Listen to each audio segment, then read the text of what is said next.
Saat ini saya berada di Pasar Bantul, tengah berlangsung rapid test massal bagi ratusan pedagang. Dari Kabupaten Tanjung Jabung Barat, Heru Krisdaji melaporkan. Laporan langsung dari tempat kejadian. Memang ada beberapa titik pohon tumbang yang ada di Purwas, Kota Surabaya. Suguhan informasi yang menginspirasi bersama pencari kabar di seluruh penjuru Nusantara. Dari Samarinda, Marga Rahayu melaporkan. Dari Kota Kupang, saya Alotari melaporkan. Hanya di Pro 3. Pendengar, sesaat lagi kami akan ajak Anda untuk mengikuti dialog Jaksa Menyapa di Kejaksaan RI dan bersama RRI dengan tema optimalisasi penyelesaian perkara tindak pidana narkotika dan zat aditif lainnya dalam tatanan kehidupan baru. Jaksa Menyapa berjalan bersama. Jaksa Menyapa ada di tengah Anda. Sesaat lagi Anda mendengarkan dialog Jaksa Menyapa, kerjasama LPP RRI dengan Kejaksaan Republik Indonesia. Jaksa Menyapa, sahabat kita semua.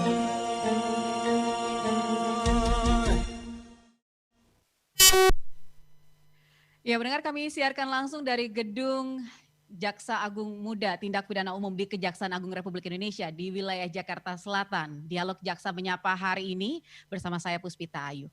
Pendengar, tingginya angka penyalahgunaan narkotika di Indonesia membuat pemerintah menetapkan darurat narkotika serta kejahatan narkotika sebagai kejahatan luar biasa atau extraordinary. Bagaimana langkah-langkah penanggulangan kejahatan narkotika di Indonesia dilakukan khususnya di masa pandemi? Saya akan berbincang mengenai hal tersebut bersama narasumber yang sudah ada. Saat ini bersama dengan saya ada Jaksa Agung Muda Tindak Pidana Umum, Dr. Sunarta, Pak Sunarta. Selamat siang. Lalu kemudian ada Direktur Narkotika dan Zat Adiktif lainnya, Pak Hefi Nur. Pak Hefi Nur, terima kasih. Terima kasih Pak Sunarta, Pak Hefi Nur sudah meluangkan waktunya di tengah kesibukan karena kabarnya tadi pagi atau kemarin Pak baru rapat dengan Pak Menko Polhukam.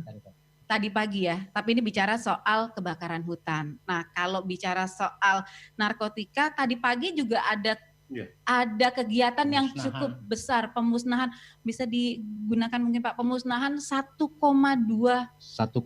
ton sabu. Sabu, itu sabu aja? Sabu saja. Dan di luar itu ada barang bukti lain. Ini menunjukkan kalau ternyata kasus penyalahgunaan narkotika di Indonesia berarti masih cukup tinggi. Begitu bukan Pak? Ya, begitulah. Kalau tidak salah catatan saya, ini contekan juga sebenarnya di 2019 itu ada 42.000 lebih pendengar perkara. Kalau di 2020 ini Pak Ajam?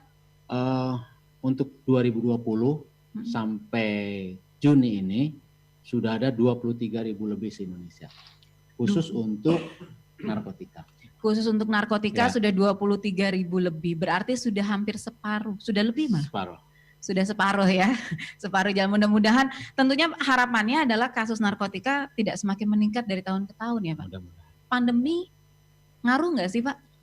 Ternyata di masa pandemi ini angka kejahatan narkotika ini masih tetap sama. Bahkan Pak Dir datanya lebih tinggi sedikit. Apa yang menyebabkan itu? Apa karena mungkin kemarin semua orang sibuk ngurusinnya soal pandemi ya, soal virus. Jadi ini agak lupa nih soal peredaran narkotik dan lain sebagainya. Masalah sebabnya ini memerlukan penelitian tentunya ya. Yang pasti secara deskripsi data ini menunjukkan bahwa ada peningkatan. Apakah ini sebagai penyakit atau perkembangan negatif dan lain sebagainya? Nanti kita lakukan penelitian supaya tidak salah menanggapinya. Ya. Iya, Pak Ajam, tapi kalau di masa pandemi ini kan kalau Pak Jubir, Pak BNPB juga segala macam tiap hari mengeluarkan data zona merah, zona kuning gitu. Kalau untuk peredaran narkoba zona-zonanya ada juga nggak Pak? Merah, kuning, hijau nih daerah-daerah di Indonesia. Ada juga. Gitu. Ini kalau dikaitkan dengan kasus yang tadi pemusnahan ya, ini polanya sama dengan beberapa tahun yang lalu. Serang dengan Sukabumi. Sama ini. Jadi di Serang tertangkap sekitar 821 kilogram lebih, sementara di Sukabumi sekitar 400 sekian. Jadi ini polanya sama, tapi pelakunya dari Iran juga dari Iran juga. Dan ini sudah ditangani oleh Mabes Polri, SPDP masuk ke kita tadi dengan menggunakan pasal 45 agar tidak ada penyalahgunaan oleh siapapun, barang bukti disisihkan, selebihnya kita musnahkan terlebih dahulu agar meminimalisir terjadinya penyalahgunaan terhadap barang bukti yang ada.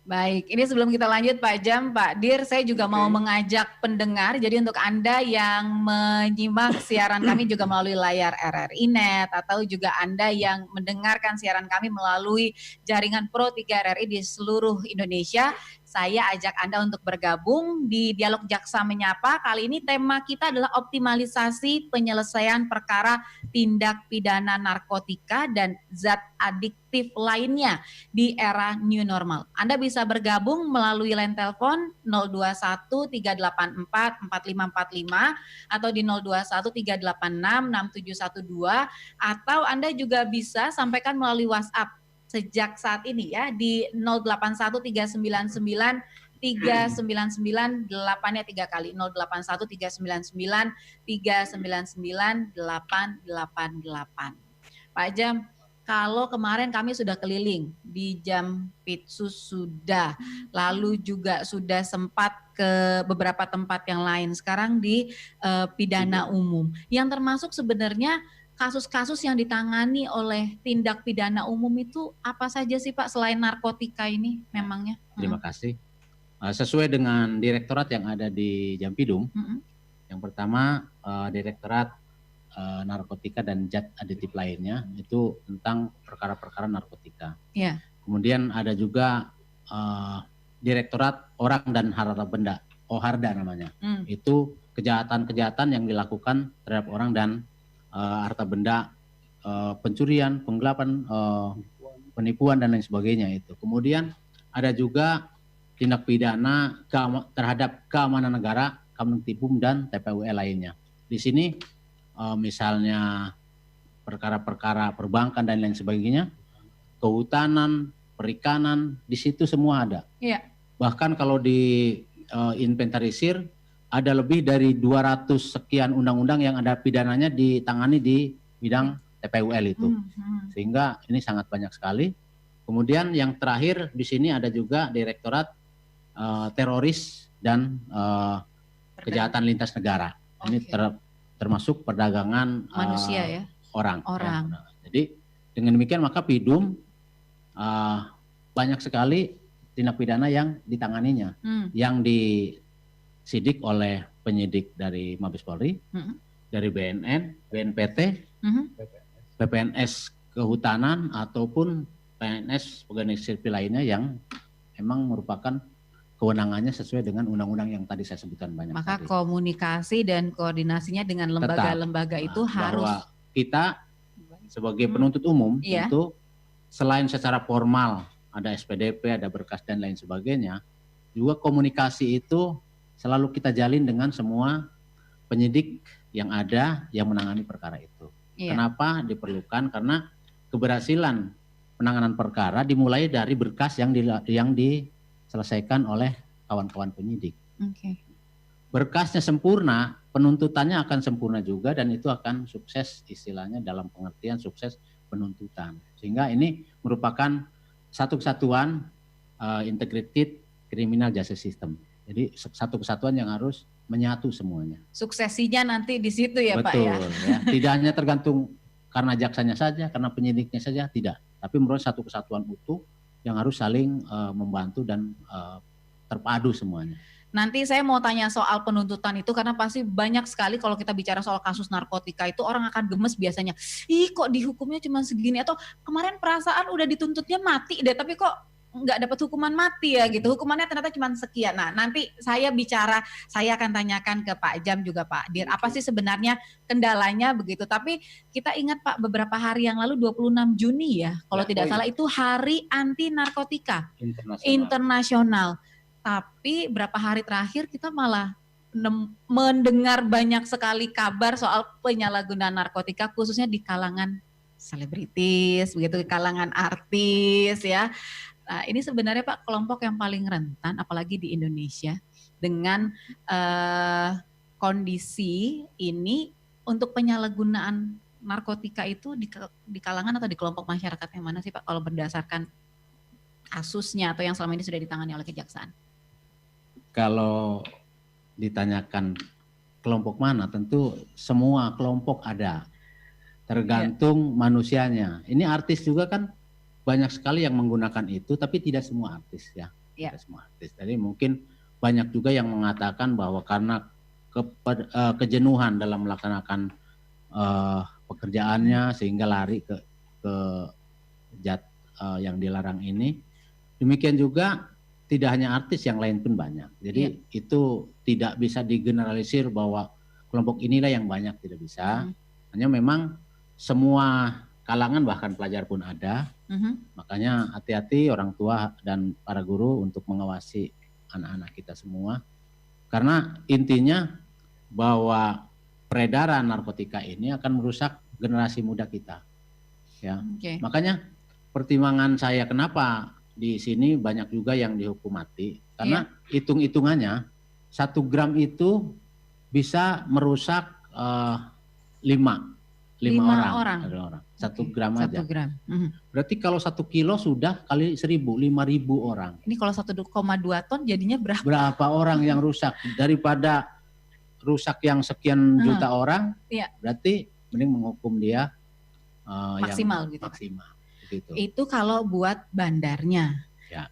Tapi kan juga kita menemukan banyak yang ditangkap pengguna. Atau meskipun barang buktinya cukup banyak ya, nanti itu punya saya sendiri, saya nggak jual kemana-mana, itu cuma buat dikonsumsi sendiri. Nah itu juga jadi kayak semacam satu kendala tidak sih Pak pada saat misalnya kasusnya diselesaikan apalagi di persidangan begitu. Jadi untuk menentukan itu semua tentu ada kriteria-kriterianya. Jadi apakah ini termasuk pengguna atau ini bandar?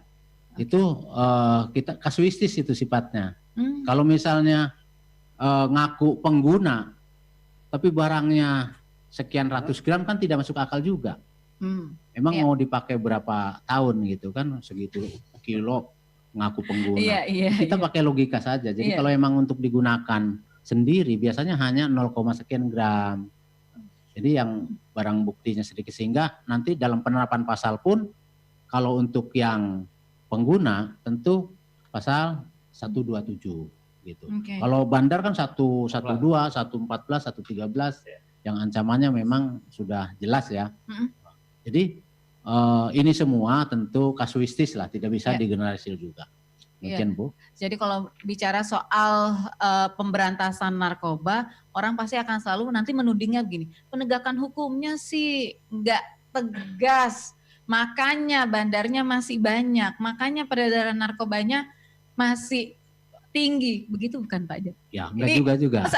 Saya berani nanya di sini pendengar ya, soalnya kalau di sini Pak Ajat pasti jawab gitu, jadi enggak juga begitu ya Pak ya? Enggak juga, jadi mengenai penerapan pasal, hukuman dan lain sebagainya, perlu saya kemukakan di sini ya, bahwa ketegasan kita terlihat dari berapa orang untuk tahun ini saja yang kita tuntut hukum mati berapa orang dan sudah putus ya. Untuk tahun ini saja sudah 105 yang hukuman mati. Tahun ini saja baru sampai Juni berarti ya, Juni 2020 ya Pak ya. Dengan rincian warga negara asingnya 61, warga negara Indonesianya 44 orang. Ini menunjukkan kita serius gitu, serius. Tapi kalau untuk yang pemakai memang hanya iseng dan lain sebagainya kan pasalnya juga khusus, bukan yang kayak gini. Sehingga untuk penerapan pasal yang menunjukkan keseriusan, kita sangat serius. Tapi kasuistis, jadi tidak bisa disamaratakan semua orang, tidak bisa. Jadi kalau hanya 0,0 sekian ada pasalnya. Kalau kayak gini bandar, kalau tidak hukumannya yang tinggi, justru nanti kita juga oleh masyarakat dicemooh ya. Jadi artinya apa yang dituntut oleh kita itu tidak mencerminkan rasa keadilan tentunya. Nah, makanya untuk menunjukkan keseriusan kita sangat konsen di bidang ini, dan namun demikian kok sampai bulan Juni saja, sekarang tanggal 2 Juli sudah 105. Iya.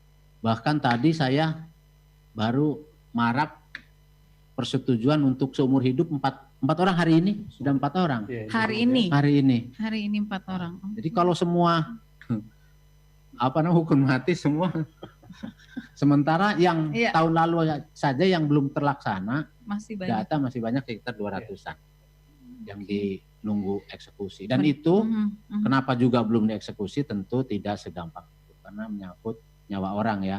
Ada prosedur-prosedur, tahapan-tahapan yang harus dilakukan. Kalaupun sudah inkrah, belum bisa dilaksanakan. Mengapa? Karena ada upaya hukum luar biasa, misalnya PK.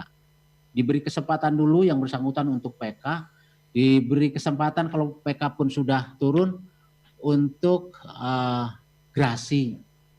Sehingga ya kenapa ini dilakukan? Karena memang kalau keburu-buru sementara orangnya masih punya hak, itu antara hidup dan mati. Baik, kita bicara lagi soal hidup dan mati nanti Pak, tapi ini sudah ada penelpon yang tersambung. Ini mudah-mudahan juga teleponnya nggak mati-mati ya. Jadi saya sapa dulu, ada Ibu Tini di Jambi dan Pak Budi nanti di Jawa Tengah. Saya sapa terlebih dahulu Ibu Tini. Halo Bu Tini.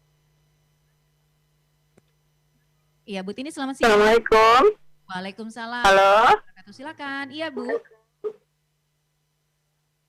Ya Mbak. Oh, tapi suara Mbak enggak kedengaran ini Mbak di HP Mbak. Iya. Oh, enggak kedengaran Mbak suaranya Mbak. Oh, suara saya kurang terdengar ya Bu ya. Iya. Bagaimana suara terdengar? Halo Mbak. Iya, Bu Tini sudah Oh, terdengar. saya ini enggak dengar, cuman saya sampaikan aja Mbak. Kalau menurut saya cara memberantas narkoba ini, kalau kita semua mulai dari masyarakat sampai ke petugas-petugas LP atau misalnya Pak Jaksa atau polisi, semuanya ini benar-benar kompak Mbak, bisa diatasi. Contoh kecil aja, kalau narapidana yang istilahnya tuh yang narkoba ini jangan dibiarkan dia megang HP. Saya sebagai masyarakat kecil sangat terenyuh Mbak dengarkan narapidana di dalam lapas bisa mengendalikan bisnis narkoba di luar. Itu saya prihatin itu dengannya Mbak.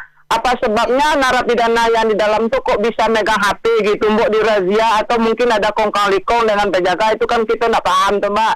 Jadi kalau memang betul-betul ingin memberantasnya, semua lapisan masyarakat sama jaksa, sama polisi, sama petugas-petugas lapas harus bersatu, harus benar-benar ingin memberantas narkoba ini Mbak. Mau dibawa kemana remaja kita Mbak kalau semua sudah diracuni oleh narkoba-narkoba ini. Baik. Jadi saya prihatin, saya minta kepada... Kita kasih kesempatan ke yang lain ya Bu Tini ya. Mohon maaf ini waktunya terbatas. Saya mau menyapa Pak Budi saat ini. Pak Budi, Jawa Tengah, halo. Induk-induknya yang besar itulah yang Bapak... Selamat siang Pak Budi. Hukum mati dan antarlah dia ke Nusa Kambangan Mbak. Ya, terima kasih. Ini halo Pak Budi. Halo. Ya, oke. Ada yang terputus tadi. Saya tadi yang tersambung sebelumnya berarti Bu Tini ya tadi ya. Ini Pak Budi atau halo? Masih ada yang tersambung di ujung telepon? Saya sapa pendengar. Halo. Halo, selamat siang. Siang. Oke, kita nanti coba sapa lagi, tapi yang jelas tadi ada Ibu Tini di Jambi. Prihatin Pak, ini kok. Oh, halo. Oh.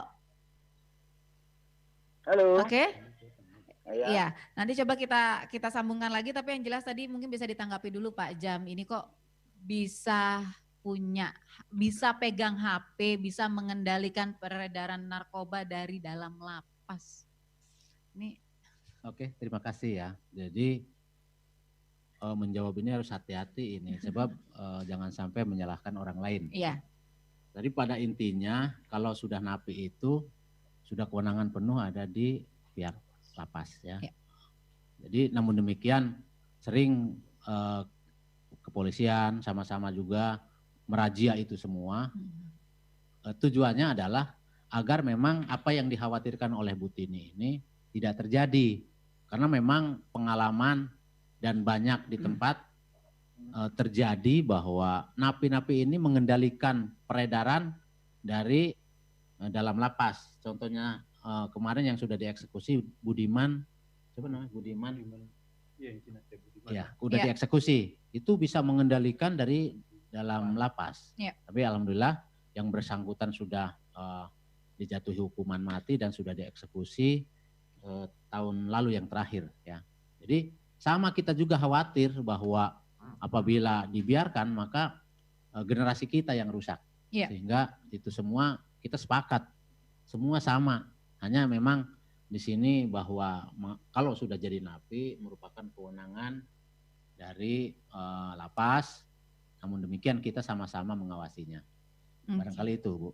Itu ya, jadi Bu Tini memang kewenangan ini nih lintas bidang, sektor, lintas lembaga gitu ya Pak ya. Jadi tapi yang jelas komunikasinya sejauh ini optimal kan ya? Optimal, bagus. Baik ya, bagus ya. Oke, saya masih ajak Anda pendengar, saya undang Anda untuk bergabung, langsung berinteraksi bersama kami dalam dialog Jaksa Menyapa. Line telepon yang bisa Anda hubungi 0213844545, 0213866712 atau WhatsApp di 0813993998-nya 3 kali. Saya masih bersama dengan narasumber. Di sini ada Jaksa Agung Muda Tindak Pidana Umum Kejaksaan Agung Republik Indonesia, Bapak Dr. Sunarta, lalu juga ada Direktur Narkotika dan Zat Adiktif lainnya, Bapak Happy Nur. Jadi Anda boleh bertanya langsung kepada kedua narasumber saya. Tadi sudah ada Ibu Tini di Jambi. Kabarnya Pak Budi juga masih standby di line telepon. Saya coba sapa sekali lagi ya. Halo Pak Budi, selamat siang. Ya, selamat siang. Iya, selamat siang. Silakan Pak Budi. Itu betul kata Ibu Tini. Ibu Tini itu betul itu. Iya. Apa nih Pak Budi yang betulnya ini? Iya, harusnya ya seperti itu. Kenapa kok bisa di dalam lapas bisa mengendalikan narkoba sampai bertonton gitu kan? Harusnya kan. Itu harus ada pihak. Yang kasihan ini gini Bu, yang kasihan ini orang yang tidak melakukan kejahatan itu Halo. Iya, intinya sama ya. Mungkin kalau Pak Budi agak terhambat line teleponnya, tapi yang jelas intinya tadi menyampaikan seperti yang diharapkan oleh Ibu Tini. Ini kalau semua pihak bersikap tegas, kerjasamanya solid, kemungkinan ini tidak ada lagi, begitu. Bisa diberantaslah narkoba. Begitu juga Pak Jam ya, sama ya. Siap. Siap, ini jadi catatan ya oleh Pak Jam. Tapi yang jelas Pak Jam kalau bicara soal penegakan hukum yang efektif, sejauh ini langkah-langkah dari kejaksaan apa sih Pak yang sudah dilakukan? Sesuai dengan tema hari ini, optimalisasi penyelesaian perkara narkotika ya, bahwa tadi di awal saya sebutkan bahwa perkara narkotika ini di era pandemi bukannya turun, tapi ada gejala naik. Iya. Namun di sisi lain kita juga di dalam pandemi ini ada social distancing dan physical distancing, sehingga ada larangan-larangan kita tidak bisa kumpul atau bertemu. Sehingga kita mau tidak mau harus ada terobosan inovasi. Bagaimana caranya sidang yang selama ini tidak boleh ditunda, penegakan hukum tidak bisa berhenti, tapi perkara ya harus jalan. Sehingga inovasi yang kita terobos adalah dengan cara sidang online tentunya ya. Nah, ini perlu saya sampaikan bahwa kita sudah melakukan kerjasama dengan Badan Peradilan Umum Mahkamah Agung, dengan Dirjen Lapas, Dirjen Pas, kemudian kami. Jadi secara segitiga kita melakukan MOU untuk melakukan terobosan, walaupun di dalam KUHAP mengenai sidang online ini belum diakomodir. Makanya dengan kepentingan dan adanya pandemi ini memberikan pembelajaran, ternyata KUHAP nanti yang baru harus mengakomodir aturan itu. Mudah-mudahan ini semua, kemarin juga waktu rapat dengar pendapat ini disampaikan ke Dewan. Kami untuk sidang online ini sudah sampai hari ini itu sudah 162.000 kali sidang. Itu angka yang sangat fantastis ya, karena di satu sisi perkara banyak, tidak boleh berhenti, tapi kondisinya begini. Kondisi kayak gini, sehingga kita pakai sistem sidang online di mana terdakwa tetap di lapas, kita di kejaksaan, hakim di pengadilan. Baik, Pak, ditahan dulu jawabannya karena sudah ada penelpon lagi yang bergabung, Pak Arief di Jakarta Selatan. Halo Pak Arief. Halo, selamat siang Pak Arief.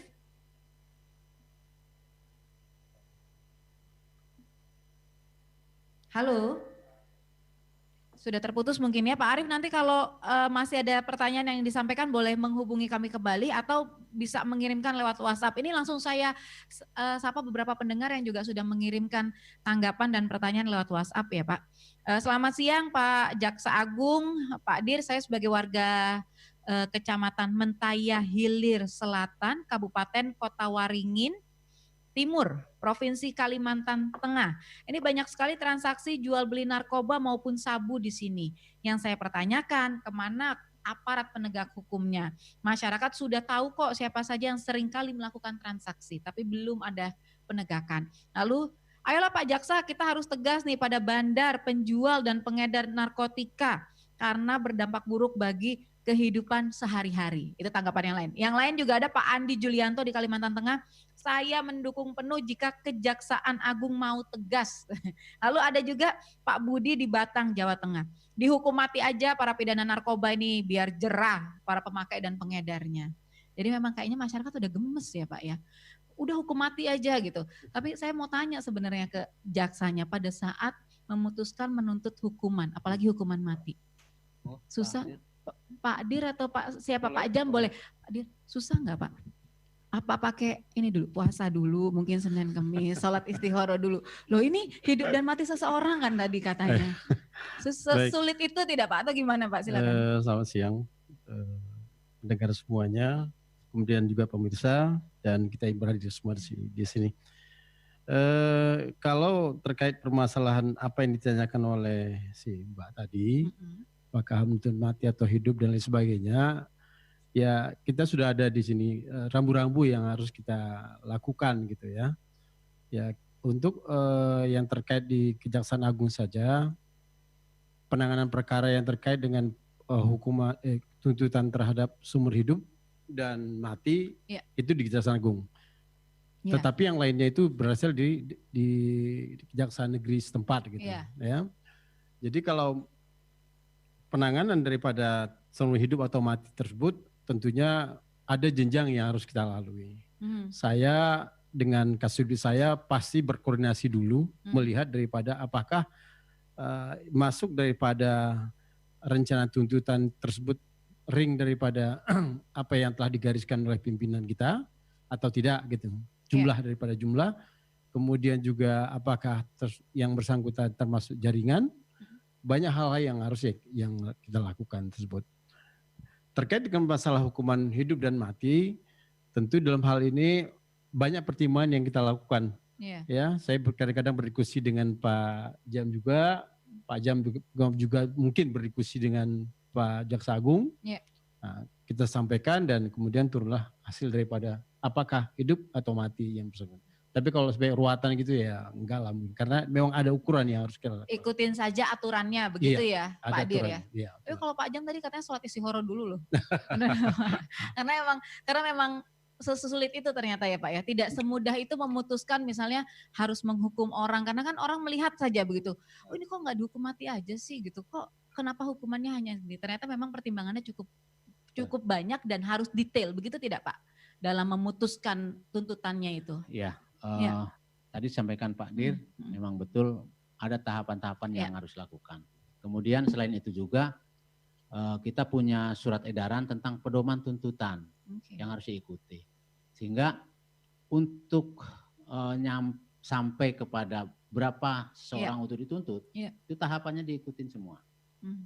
Kalau memang tadi disampaikan Pak Dir, kalau memang hukuman seumur hidup atau mati di Kejaksaan Agung inilah yang menentukan. Kalau setahun, 2 tahun semua ada di daerah. Kita berikan kemerdekaan, kebebasan kepada daerah untuk menentukan itu semua, tapi kebebasan yang bertanggung jawab tentunya, yang harus dapat dipertanggungjawabkan secara yuridisnya, juga secara mungkin moral dan lain sebagainya, karena ini menyangkut hukuman orang ya. Dan tadi dari 3 komentar tadi, mari kita tegas, kita sudah tegas sebenarnya. Jadi sudahlah kita juga percayakan bahwa kami juga di sini sudah berupaya semaksimal mungkin dan kami juga mempunyai harapan yang sama, gemes juga. Kok tuntutan sudah tinggi, banyak juga yang dihukum mati, tapi mengapa nggak jera-jera perkara ada terus? Iya. Bahkan kaget di terakhir ini tiba-tiba dari Mabes Polri datang, Pak kami nangkap 1 ton lebih.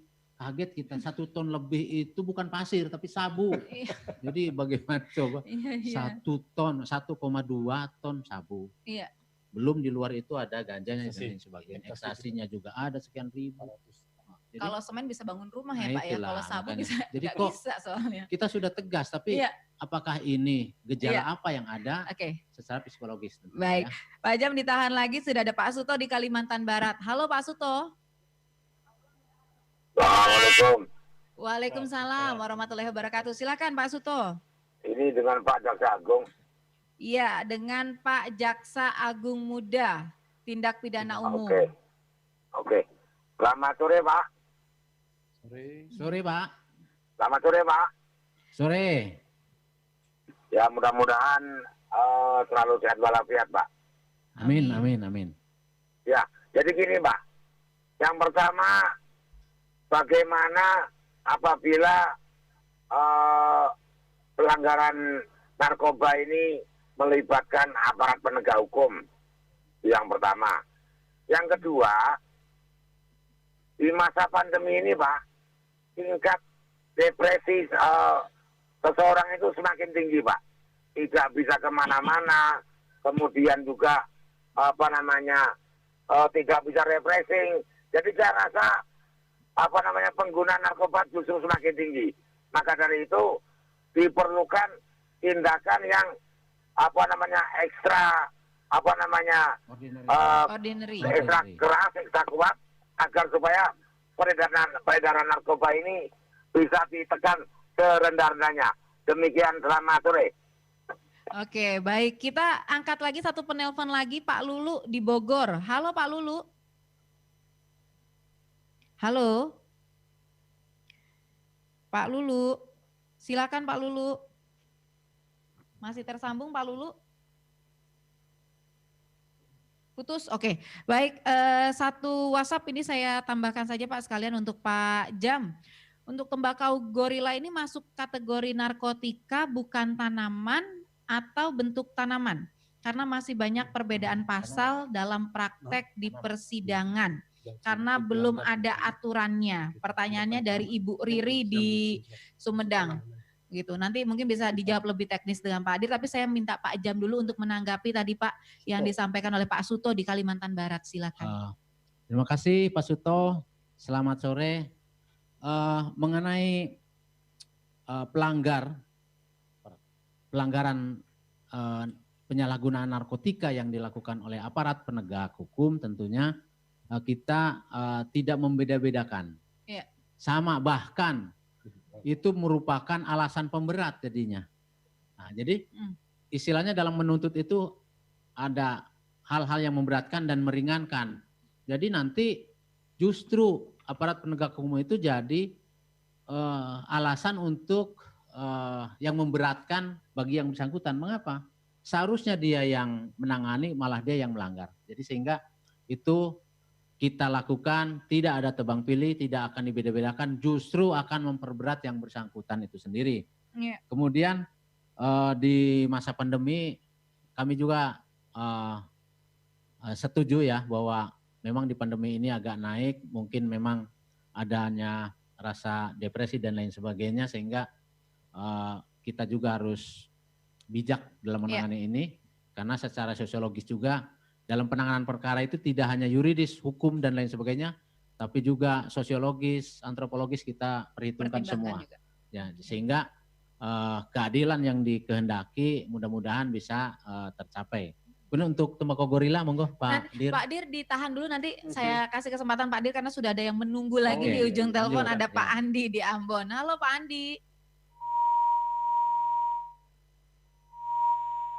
Ya, halo.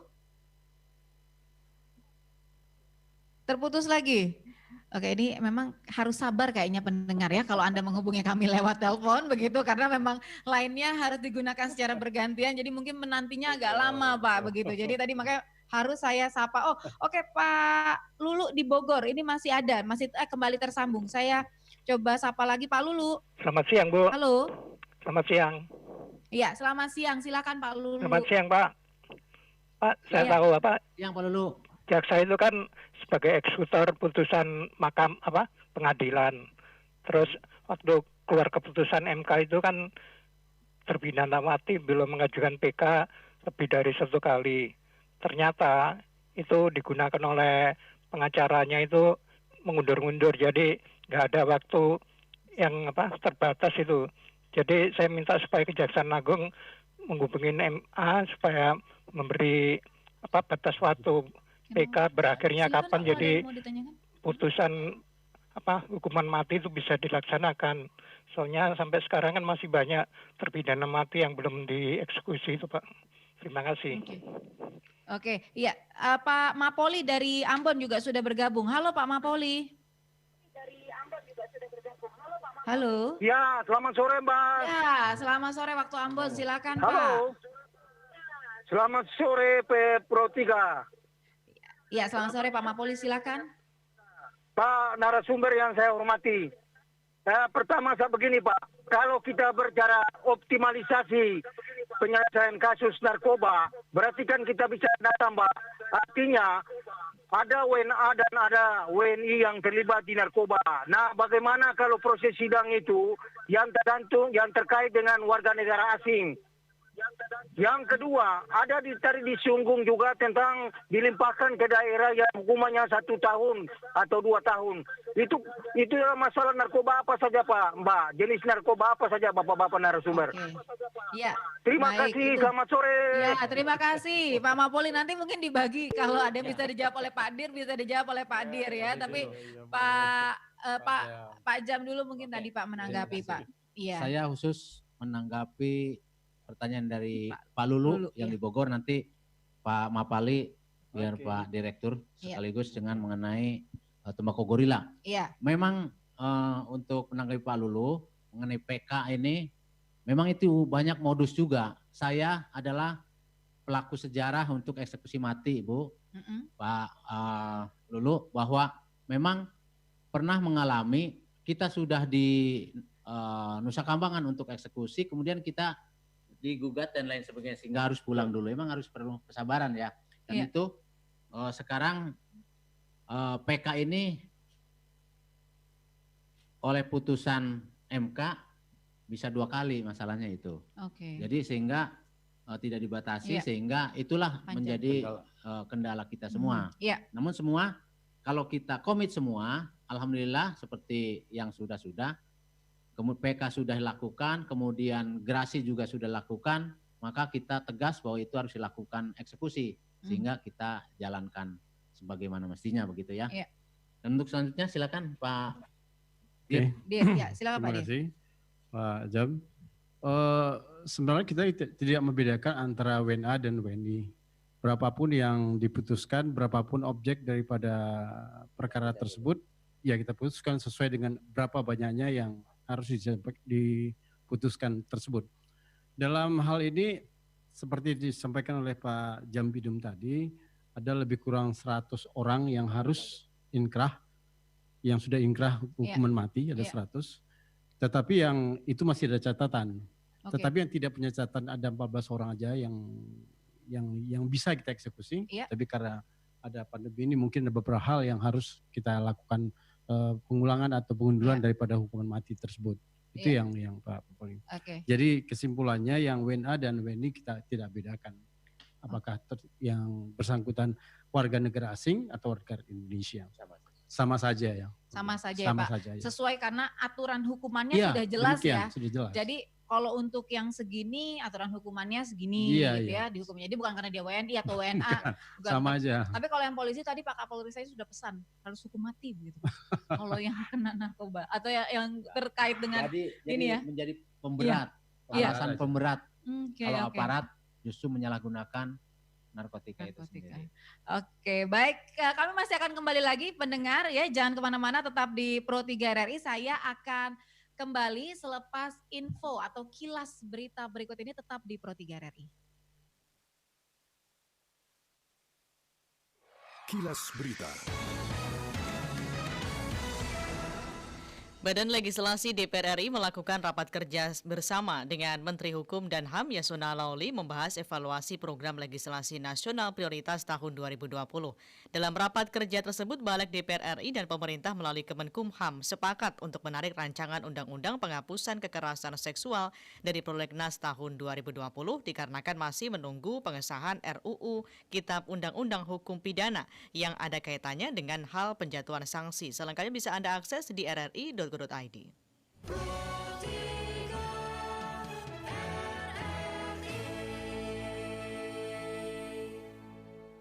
Ya baik, terima kasih untuk Anda pendengar yang masih bersama kami di Pro 3 RRI. Saya lanjutkan dialog Jaksa Menyapa kali ini karena memang topiknya menarik ya. Jadi ini selain tadi yang telepon cukup banyak, WhatsApp juga terus berdatangan ini Pak. Ini nanti tugasnya Pak Dir karena ini teknis sekali. Ada yang nanya soal hukumannya kalau untuk pengedar itu minimal dari berapa tahun ya. Jadi ini ada beberapa, saya mungkin sebelum nanti dijawab saya langsung tanyakan saja dulu semuanya. Dari Pak Ebet di Kemayoran, berapa lama Pak hukuman paling rendah untuk pengedar narkoba? Lalu Solihin dari Kebumen, pendapat saya kejahatan ini tidak akan pernah hilang sampai kapanpun karena memang ya sepertinya susah sekali untuk diberantas begitu kan. Jadi kalau misalnya bicara generasi muda Pak, apa sih sebenarnya yang paling bisa dilakukan untuk membentengi begitu kan mereka dari penggunaan atau penyalahgunaan narkotika ini. Lalu ada juga Ibu Lydia di Jakarta. Nah, untuk masalah narkotika kita serahkan kepada Pak Jaksa, BNN, lalu kemudian para penegak hukum yang lain lah. Jadi kami masyarakat mempercayakan itu kepada bapak-bapak, mohon bisa diberikan hukuman yang setimpal gitu kan. Lalu Pak Andi di Jember, berapa besar sebenarnya peran info dari masyarakat dalam pengungkapan kasus narkoba di lapangan? Itu beberapa pertanyaan, nanti Pak Dir mungkin bisa jawab, tapi karena Pak Jam sudah harus menghadiri acara yang lain, saya ingin ini Pak, penegasan mungkin sekali lagi. Ini kan yang dari tadi kalau kita dengarkan semua harapannya masyarakat cukup besar, begitu, baik kepada pihak kejaksaan maupun aparat yang lain. Tapi dari kejaksaan Pak, untuk kemudian bagaimana mengoptimalkan penyelesaian khususnya perkara tindak pidana narkotika ini di era pandemi. Seperti apa? Silakan Pak Jam. Terima kasih. Sebagai closing statement bahwa kami dari kejaksaan tetap tegas akan menindak penyalahgunaan narkotika ini sesuai dengan ketentuan yang berlaku. Kemudian di masa pandemi ini tentu dengan pandemi bukan berarti berhenti, dengan pandemi tetap kita jalankan sidangnya dengan cara, dengan inovasi dan lain sebagainya. Namun nanti kalau ada kesulitan di lapangan, selain online, maka kita dilakukan secara konvensional. Karena pada saat pembuktiannya sederhana, mudah, kita lakukan secara online. Begitu rumit, kita tidak boleh kalah, kita harus tetap maju dengan cara konvensional sidang di tempat.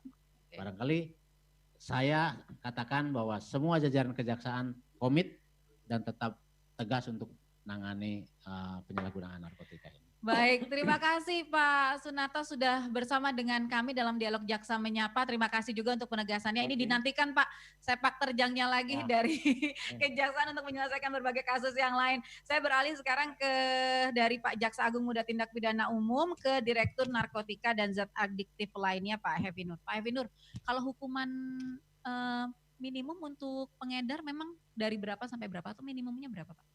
Ya kalau berbicara masalah minimum, kita nggak bisa sampaikan juga kayak gini. Iya. Karena kalau yang terkait dengan hidup atau mati, iya. Nah, silakan Pak Jam. Iya, silakan Pak Jam. Ini Pak Jam harus menghadiri acara yang lain begitu ya. Jadi, oke. Iya. Saya ulangi lagi di Kejaksaan Agung.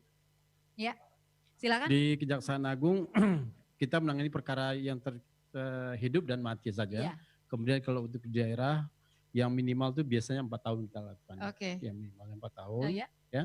Itu beberapa hal yang saya sampaikan. Yang perlu saya sampaikan di sini bahwasanya tadi ada WhatsApp yang berasal dari, kalau nggak salah yang dari mana tadi masalah? Yang soal Pak?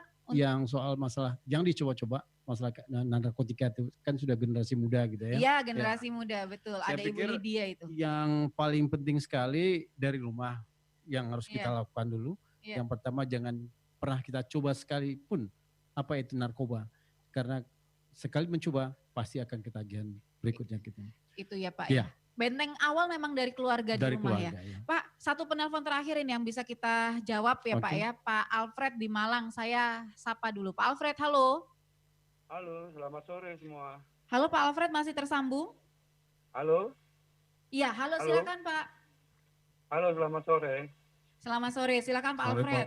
Saya mau nanya Pak, ini seringkali kan kita temui di lapangan kurangnya korelasi antara penyidik dan jaksa dalam menangani suatu perkara. Jadi misalnya di berita acara polisi tentang A, tapi setelah menginjak kepada tuntutan di kejaksaan, di pengadilan kok tiba-tiba ada tambahan. Pernah ada kejadian gitu. Nah, itu bagaimana sampai bisa begitu, Pak? Gitu, terima kasih ya. Baik, terima kasih Pak Alfred. Silakan Pak Dir. Baik, terima kasih Pak Alfred. Ada satu sistem di kita namanya Pratut, ya. Di apakah perlu kitab 19 atau 21, di Pratut tersebutlah perkara tersebut apakah layak kita sidangkan atau tidak. Itu yang pertama. Yang kedua, kalau memang perkara tersebut katakanlah A, tetap A mulai, bukan berubah di persidangan gitu. Kalaupun berubah ataupun fakta sesuai dengan apa yang kita sampaikan tersebut, tentunya saat Pratut tersebut. Jadi kalau Bapak menyampaikan kok berubah di persidangan itu, sebenarnya nggak berubah Pak, nggak ada yang berubah. Ya, saya sampaikan kepada Bapak bahwasanya apa yang ditangani pada saat Pratut tersebut itulah yang akan kita bawa ke persidangan. Demikian. Iya, jadi memang prosesnya juga terus berjalan ya Pak ya. Pada saat persidangan itu berlangsung ya penyelidikannya masih masih bisa. Kalau sidang sudah berlangsung, sudah nggak lagi sudah selesai. Tapi tadi kalau yang saya sempat tanyakan, ada tidak penambahan misalnya informasi didapatkan dari kasus yang tengah berjalan itu bisa ya Pak ya? Oh bisa saja, tetapi kita terbuka kasus baru gitu lagi. Banyak terjadi hal seperti itu. Hal seperti itu sudah banyak ya. Pak, berarti kalau sekarang Pak Dir sedang menangani berapa perkara narkotika yang sedang berjalan ini Pak Dir? Yang disampaikan oleh Pak Jam tadi, ada beberapa ribuan yang di Indonesia, tetapi yang khusus di Kejagung aja yang kita tangani Sri, ada beberapa hal yang perlu saya sampaikan. Ada data yang kita terima dari rekan-rekan semuanya, bahwasanya untuk sampai dengan Januari sampai Juni 2020 ini saja, SPDP yang kita terima dari BND sebanyak 24 perkara, kemudian dari Bariskim yang banyak 63 perkara. Di samping itu juga kita menangani perkara yang masalah tindak pidana pencucian uang juga. Ada beberapa perkara yang kita tangani. Kemudian berkas dinyatakan lengkap atau P21 sampai saat ini sampai dengan 2020 sebanyak 177 perkara. Iya, jadi meskipun masa pandemi, meskipun kadang-kadang sidangnya harus pakai video call ya Pak ya? Oh iya, pasti. Karena IT-nya mungkin ada kendala di IT juga ya Pak ya? Ya pasti beberapa daerah ya. Karena daerah Indonesia ini kan luas, begitu luas. Internet mungkin tidak semua, ya katakanlah memang jangkau, tetapi kekuatan bandwidth di suatu tempat itu kan berbeda-beda. Oke, Pak Dir menegaskan tadi yang sudah disampaikan oleh Pak Jam terkait dengan optimalisasi penyelesaian perkara tindak pidana narkotika dan zat adiktif lainnya khususnya di era pandemi. Kendalanya tadi disampaikan masih cukup banyak, tapi kemudian langkah-langkah Kejaksaan Agung, Pak, itu teknisnya seperti apa untuk mengatasi semua kendala itu? Apa yang telah disampaikan oleh Pak Jampidum tadi, tetap juga masalah suasana pandemi ini tetap kejahatan kita laksanakan gitu ya. Yang pertama tadi seperti yang disampaikan Ibu tadi, bahwasanya internet tersebut yang kita lakukan ya. Yang kedua juga kita bekerjasama dengan pihak BNN, bekerjasama dengan Mabes Polri, dan bekerjasama dengan Polda setempat, bahwasanya perkara tersebut berjalan bagaimana adanya secara online aja yang kita lakukan. Oke Pak, ini juga kalian tadi ternyata masih ada yang belum kita jawab tadi. Satu pertanyaan dari Pak Andi di Jember. Seberapa besar sih Pak peran info dari masyarakat atau peran masyarakat ini juga sekaligus sebagai closing statement obrolan kita siang hari ini Pak? Sangat baik sekali kalau masyarakat turut berpartisipasi dalam hal ini sama dengan perkara korupsi padanya, melaporkan daripada kejadian-kejadian, apalagi aparat yang terlibat gitu. Itu perlu dilaporkan. Kita di daerah ada kejaksaan, ada kepolisian, ada BNN juga ya, ada. Jadi kemana saja bisa dilaporkan hal tersebut terjadi. Yang jelas memang masyarakat punya peran dan andil yang cukup besar untuk bisa sama-sama mengoptimalkan pemberantasan peredaran narkoba di Indonesia, begitu ya? Iya. Pak Dir ya? Ya. Baik, Pak Dir, terima kasih Pak Dir sudah menjawab beberapa pertanyaan dari pendengar, sudah ikut menyampaikan juga. Yang jelas pendengar, penyalahgunaan dan peredaran gelap narkoba serta zat adiktif lainnya dengan berbagai implikasi dan dampak negatifnya, ini masalah yang tidak hanya dialami di Indonesia tapi juga di negara-negara yang lain. Tapi kita tadi sudah dengarkan bagaimana komitmen dari Kejaksaan Agung untuk terus mengawal dan ikut memberantas peredaran gelap narkoba di Indonesia. Tentunya peran serta dan peran aktif dari masyarakat juga diharapkan, karena di era pandemi justru peredaran narkoba naik atau meningkat. Nah, ini harus menjadi perhatian oleh semua masyarakat. Saya Puspita Ayu, terima kasih atas perhatian Anda. Kita akan bertemu kembali di Dialog Jaksa Menyapa berikutnya. Selamat sore, sampai jumpa. Jaksa menyapa, berjalan bersama. Jaksa menyapa, ada di tengah Anda. Anda baru saja mendengarkan Dialog Jaksa Menyapa, kerjasama LPP RRI dengan Kejaksaan Republik Indonesia. Jaksa menyapa.